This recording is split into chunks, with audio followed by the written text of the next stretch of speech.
Inigo. In the mountains of central Spain, set high in the hills above Toledo, was the village of Arabella. It was very small, and the air was always clear. That was all you could say that was good about Arabella. Terrific air, you could see for miles. But there was no work. The dogs overran the streets, and there was never enough food. The air, clear enough, was also too hot in the daylight, freezing at night. As to Inigo's personal life, he was always just a trifle hungry. He had no brothers or sisters, and his mother had died in childbirth.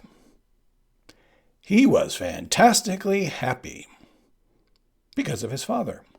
Domingo Montoya was funny-looking and crotchety and impatient and absent-minded and never smiled. Inigo loved him. Totally. Don't ask why. There really wasn't any one reason you could put your finger on. Oh, probably Domingo loved him back, but love is many things, none of them logical. Domingo Montoya made swords. If you wanted a fabulous sword, did you go to Domingo Montoya?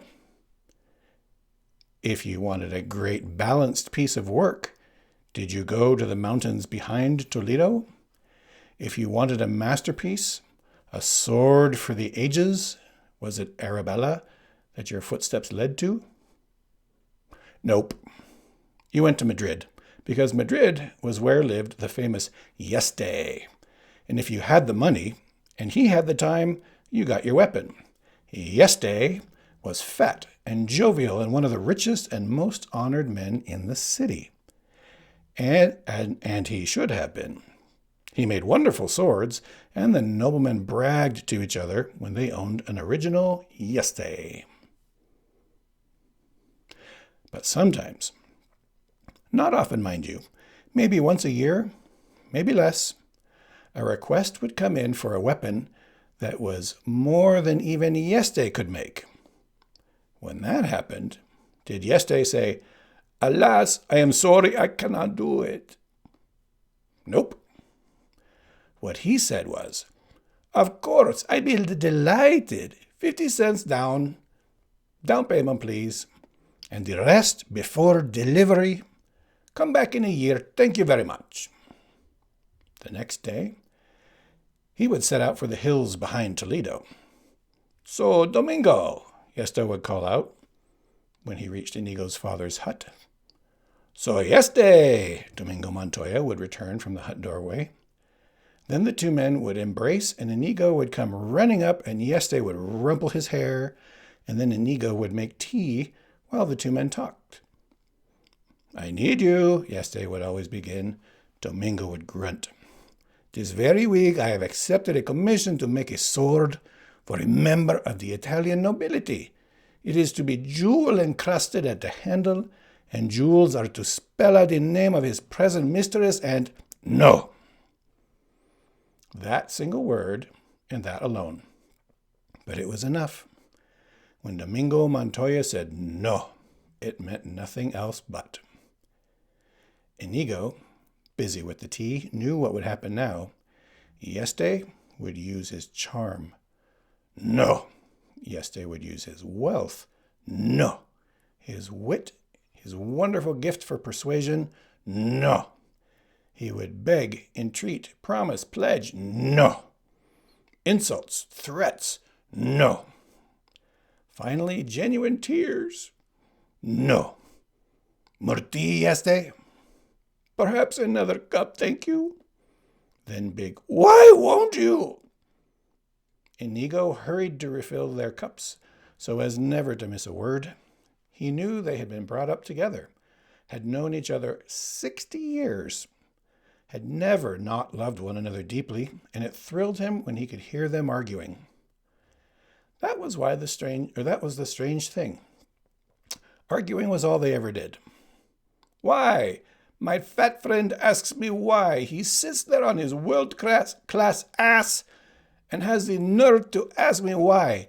Yeste, come to me sometime with a challenge. Once, just once, ride up and say, Domingo, I need a sword for an 80-year-old man to fight a duel. And I would embrace you and cry, yes! Because to make a sword for an 80-year-old man to survive a duel, that would be something. Because this sword would have to be strong enough to win, yet light enough not to tire his weary arm. I would have to use my all to perhaps find an unknown metal, strong but very light, or devise a different formula for a known one. Mix some bronze with some iron and some air in a way ignored for 1,000 years. I would kiss your smelly feet for an opportunity like that, fat yesterday. But to make a stupid sword with stupid jewels in the form of stupid initials so some stupid Italian can thrill his stupid mistress, no, that I will not do. For the last time I ask you, please. For the last time I tell you I am sorry, no. I gave my word that the sword would be made. Yes, I said, I cannot make it. In all the world, no one can but you, and you say no.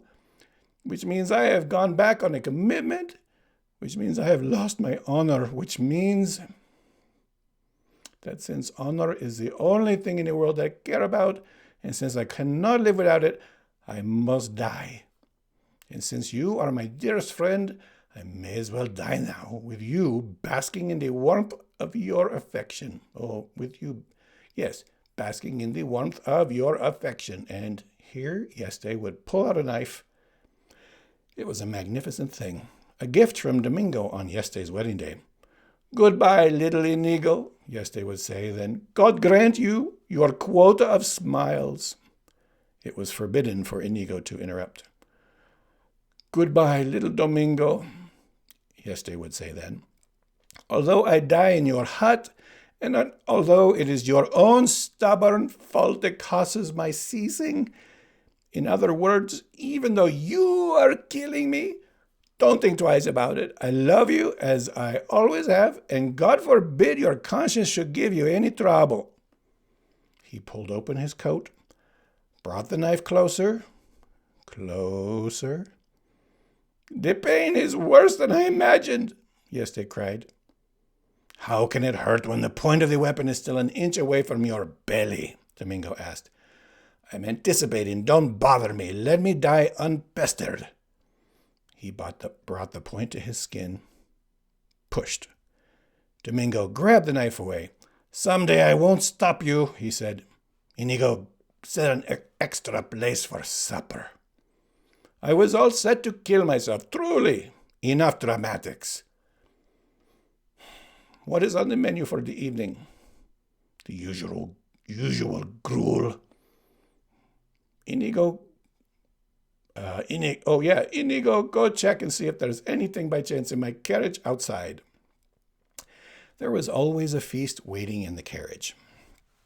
And after the food and the stories would come the departure. And always before the departure would come the request. We would be partners, Yeste would say.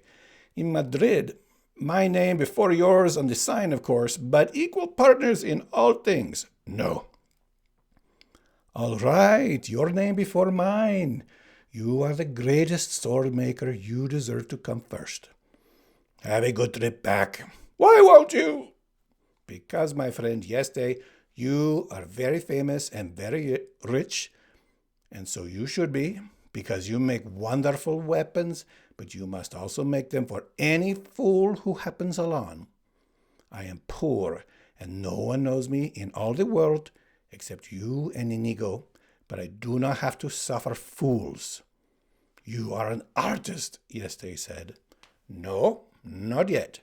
A craftsman only, but I dream to be an artist. I pray that someday, if I work with enough care, if I am very, very lucky, I will make a weapon that is a work of art.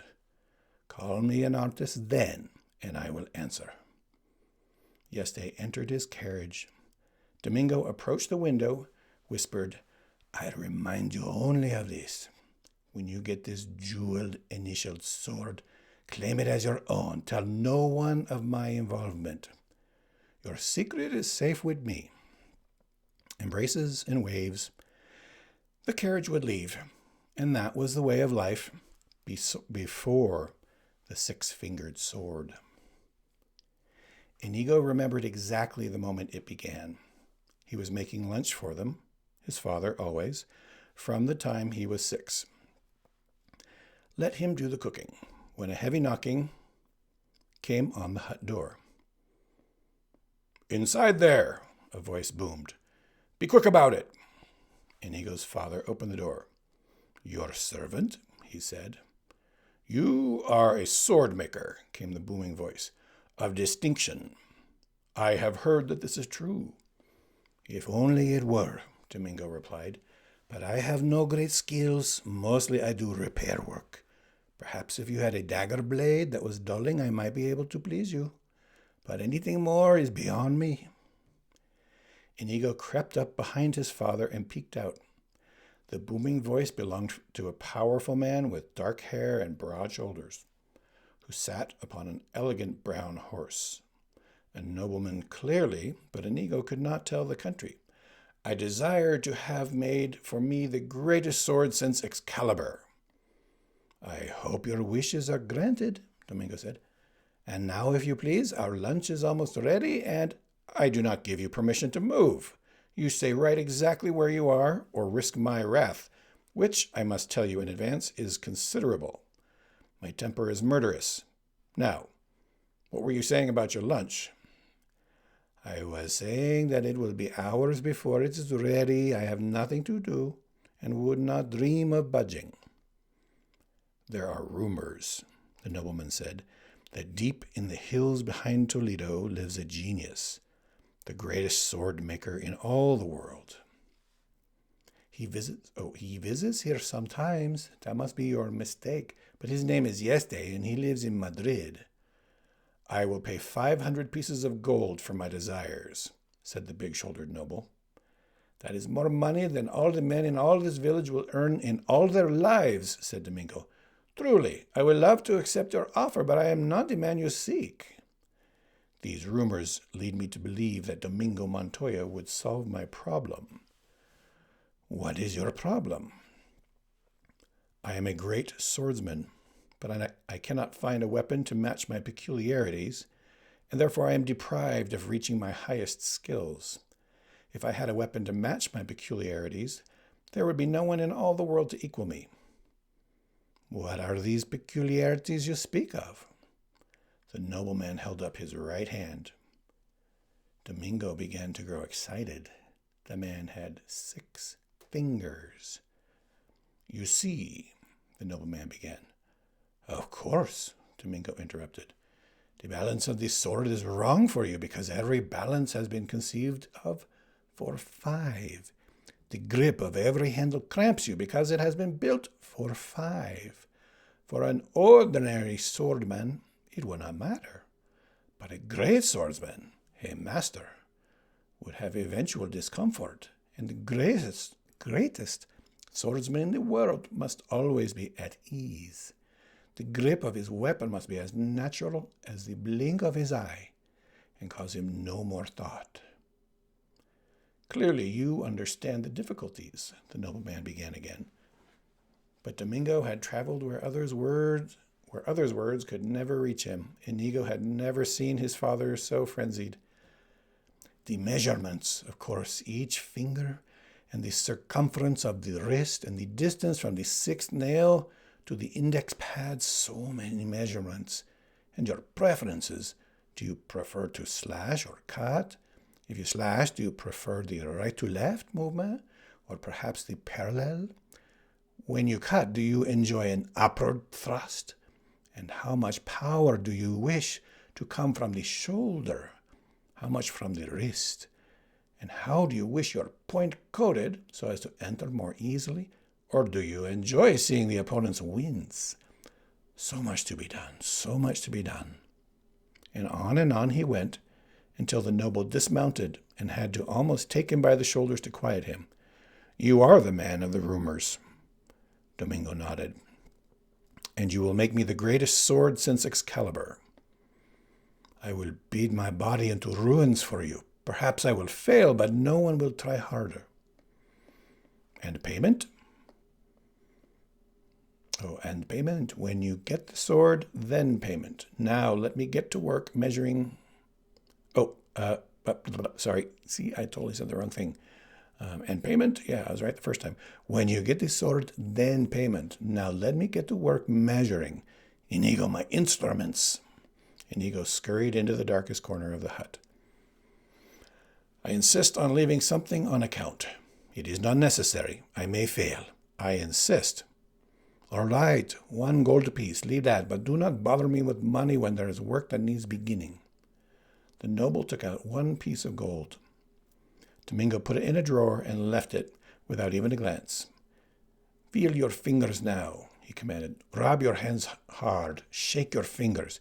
You will be excited when you duel, and this handle must match your hand in that excitement. If I measured you when you were relaxed, there would be a difference, as much as 1,000th of an inch, and that would rob us of perfection. And that is what I seek, perfection. I will not rest for less. The nobleman had to smile. And how long will it take to reach it?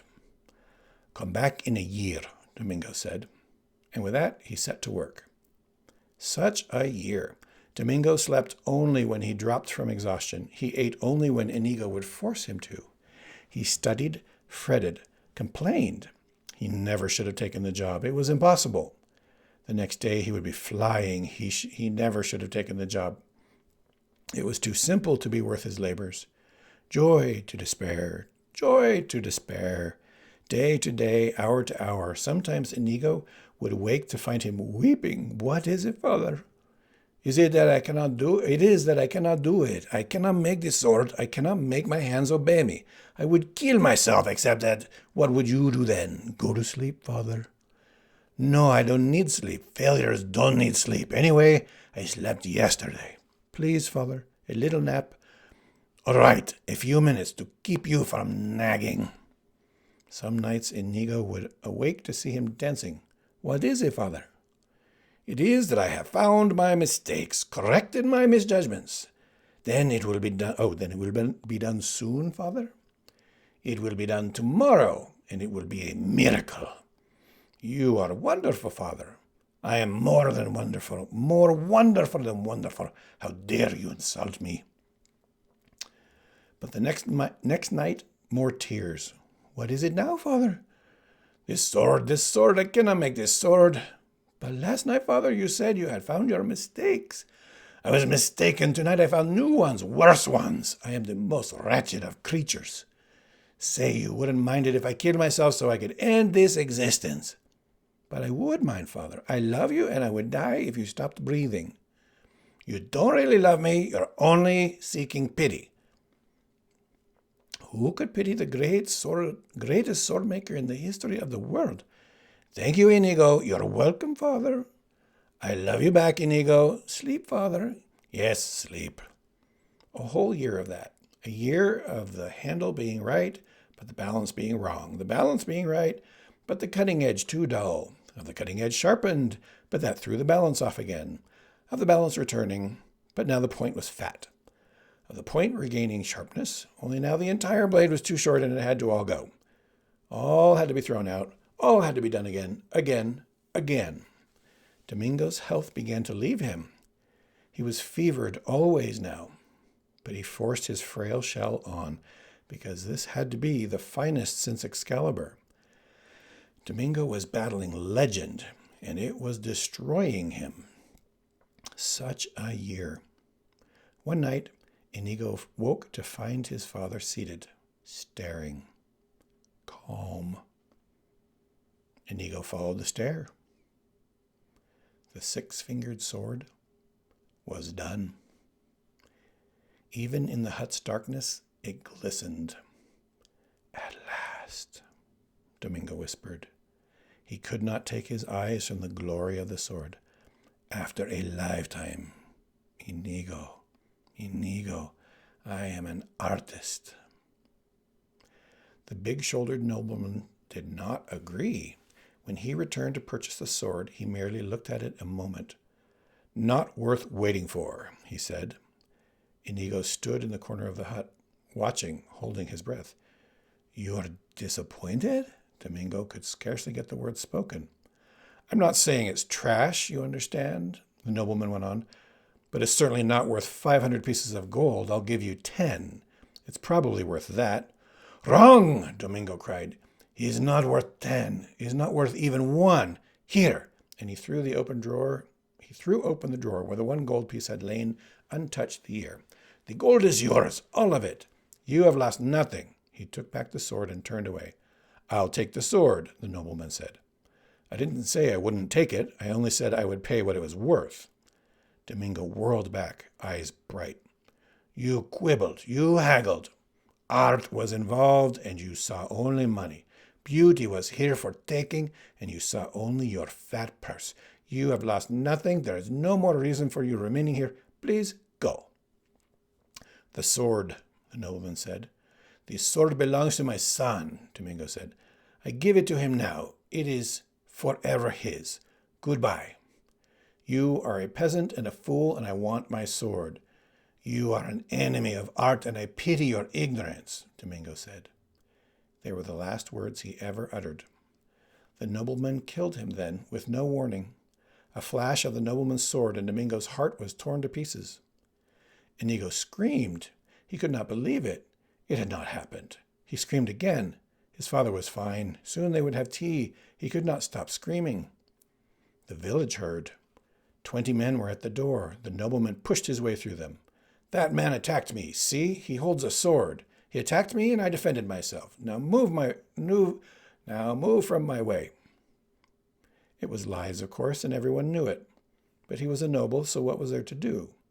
They parted, and the nobleman mounted his horse. "Coward!" The nobleman whirled. "Pig!" Again the crowd parted. Inigo stood there, holding the 6-fingered sword and repeating his words. "Coward! Pig! Killer!" "Someone tend the babe before he oversteps himself," the noble said to the crowd. Inigo ran forward. Then, standing in front of the nobleman's horse, blocking the nobleman's path, he raised the 6-fingered sword with both his hands and cried, "I, Inigo Montoya, do challenge you, coward, pig, killer, ass, fool, to battle." "Get him out of my way. Move the infant." "The infant is 10, and he stays," Inigo said. "Enough of your family is dead for 1 day. Be content," said the noble. "When you beg me for your breath, then shall I be contented. Now dismount." The nobleman dismounted. "Draw your sword." The nobleman unsheathed his killing weapon. "I dedicate your death to my father," Inigo said. "Begin." They began. It was no match, of course. Inigo was disarmed in less than a minute, but for the first 15 seconds or so, the noble was uneasy. During those 15 seconds, strange thoughts crossed his mind, for even at the age of 10, Inigo's genius was there. Disarmed, Inigo stood very straight. He said not a word, begged nothing. "I am not going to kill you," the nobleman said, "because you have talent and you're brave, but you're also lacking in manners, and that's going to get you in trouble if you are not careful. So I shall help you as you go through life by leaving you with a reminder that bad manners are to be avoided." And with that, his blade flashed 2 times, and Inigo's face began to bleed. 2 rivers of blood poured from his forehead to his chin, one crossing each cheek. Everyone watching it knew it then. The boy was scarred for life. Inigo would not fall. The world went white behind his eyes, but he would not go to ground. The blood continued to pour. The nobleman replaced his sword, remounted, rode on.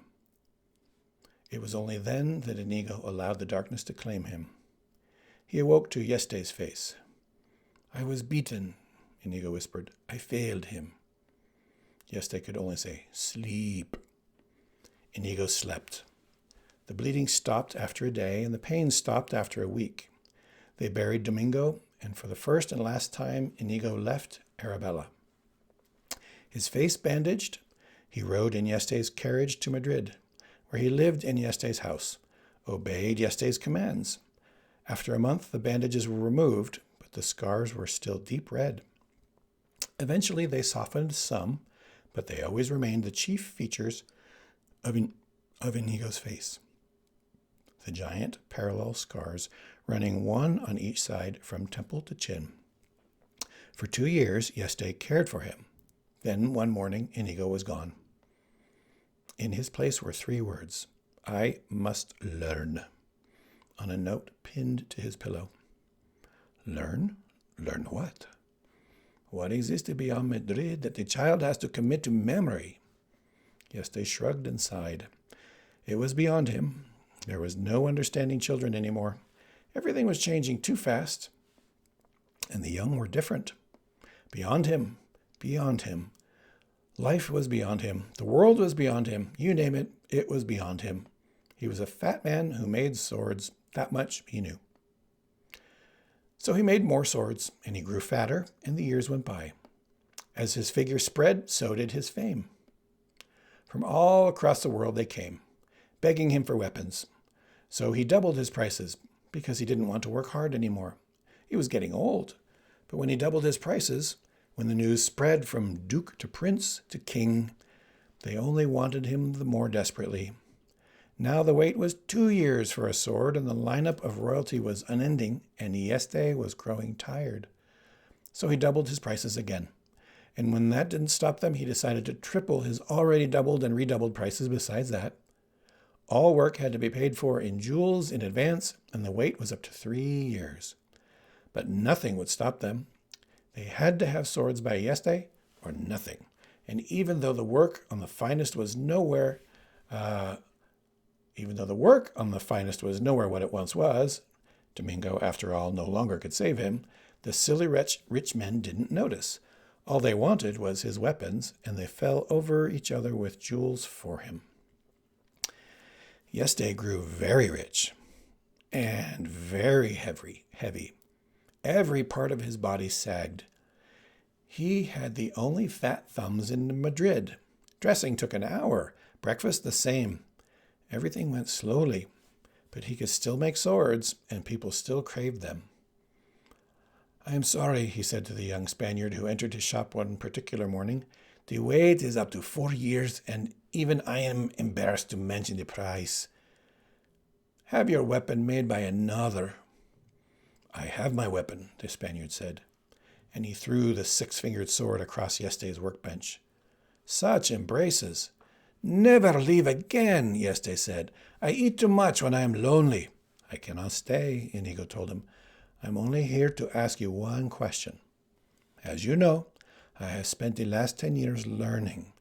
Now I have come for you to tell me if I am ready." "Ready? For what? What in the world have you been learning?" "The sword." "Madness," said Yeste. "You have spent 10 entire years just learning to fence?" "No, not just learning to fence," Inigo answered.